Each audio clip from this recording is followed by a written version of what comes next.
வணக்கம் நண்பர்களே, welcome to movie critic channel. சுறா முதலை இதை வச்சு ஹாரர் படங்கள் பார்த்திருப்பீங்க. ஆனா ஒரு நீர்யானைய மையமா வச்சு வந்த ஹாரர் படம் பார்த்திருக்கிறீங்களா? அந்த படம் தான் 2026ல ஒரு பிரிட்டிஷ் சர்வைவல் ஹாரர் படமா வெளிவந்திருக்கிற ஹங்கிரி. ஒரு சாதாரண போட்டு ட்ரிப் எப்படி உயிரை பாதுகாக்கிற ஒரு போராட்டமா மாறுது அப்படிங்கிறது தான் படத்தோட கோர்.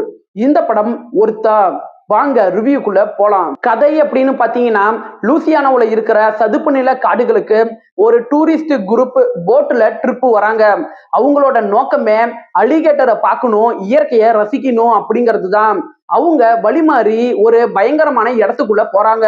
அந்த இடத்துல ஒரு பெரிய அக்ரசிவான நீர் யானை அவங்கள பயங்கரமா தாக்க ஆரம்பிக்குது. இதுக்கப்புறம் அந்த நீர் யானை கிட்ட இருந்து அந்த டூரிஸ்ட் குரூப் தப்பிக்க என்னென்ன பண்றாங்க, அந்த நீர் யானை அவங்கள தாக்க காரணம் என்ன அப்படிங்கிறது தான் படத்தோட மீதி கதையே. பாசிட்டிவ்னு பார்த்தா படத்தோட பெரிய பலம் படத்தோட யூனிக் கான்செப்ட் தான். இந்த படத்துல நீர் யானைய மெயின் மான்ஸ்டரா காட்டினது நல்லாவே இருக்குது. படத்தோட சிஜிஐ ஆகட்டும், கிரியேச்சர் டிசைன் ஆகட்டும், இதெல்லாம் நல்லாவே இருக்குது. படத்துல நீர் யானை அட்டாக் பண்ற காட்சிகள் சில இடங்கள்ல நல்ல டென்ஷனை நமக்கு பில்டு பண்ணுது. இந்த படத்தோட பட்ஜெட் கம்மியாவே இருந்தாலும் படத்தோட டெக்னிக்கல் ஒர்க் நல்லாவே இருக்கு. இந்த படம் 1 மணி நேரம் 30 நிமிஷம் இருக்கக்கூடிய சின்ன படம்.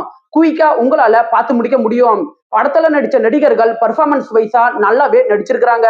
அது மட்டும் இல்லாம லூசியானாவோட சதுப்பு நிலமாகட்டும், வாட்டர் லெவல் ஷாட் ஆகட்டும், இதெல்லாம் படத்துல நல்ல சஸ்பென்ஸை ஏற்படுத்துது. குறைகள் அப்படின்னு பாத்தீங்கன்னா, இந்த படத்தோட பிக்கஸ்ட் ப்ராப்ளம் படத்தோட ஸ்லோ பேசிங் தான். இந்த படம் 90 நிமிஷமே இருந்தாலும் படத்துல கிரியேச்சரோட அந்த ஃபர்ஸ்ட் மேஜர் அட்டாக் படத்துல லேட்டா தான் வருது. இந்த படத்துல கேரக்டர்ஸ் எல்லாருமே முடிவெடுக்கிற விஷயங்களை பார்க்கும்போது லாஜிக் மிஸ்டேக் ஃபீல் நமக்கு ஏற்படதான் செய்யுது. இந்த படத்துல ஹிப்போவை வச்சு இவங்க பயமுறுத்த நினைச்சாலும் அந்த பயம் படத்துல ஆன் அண்ட் ஆஃபா தான் ஒர்க் அவுட் ஆகியிருக்குது. இந்த படம் எமோஷனலா பெரிய கனெக்டை ஏற்படுத்தல. ஓவராலா ஹங்கிரி படம் ஒரு ஆவரேஜ் சர்வைவல் ஹாரர் படம் அப்படின்னு நான் சொல்லுவேன். படத்துல புதுமையான கான்செப்ட் இருக்கிறனால ஒரு வாட்டி வேணா ட்ரை பண்ணி பார்க்கலாம். படத்துல அடல்ட் கண்டென்ட் அப்படின்ட்டு எதுவுமே கிடையாது. விருப்பப்படுறவங்க பாருங்க. இந்த படம் தமிழ் டப்பிங்ல கிடையாது, இங்கிலீஷ்ல மட்டும் தான் அவைலபிளா இருக்கு. என்னோட ரிவ்யூ உங்களுக்கு பிடிச்சதுன்னா மறக்காம லைக் பண்ணி சப்ஸ்கிரைப் பண்ணுங்க. வேற ஏதாவது படத்தோட ரிவ்யூ வேணும்னா அந்த படத்தோட பெயரை கமெண்ட்ல பதிவிடுங்க. நாம வேற ஒரு வீடியோல சந்திக்கலாம். அது வரைக்கும் நன்றி, வணக்கம்.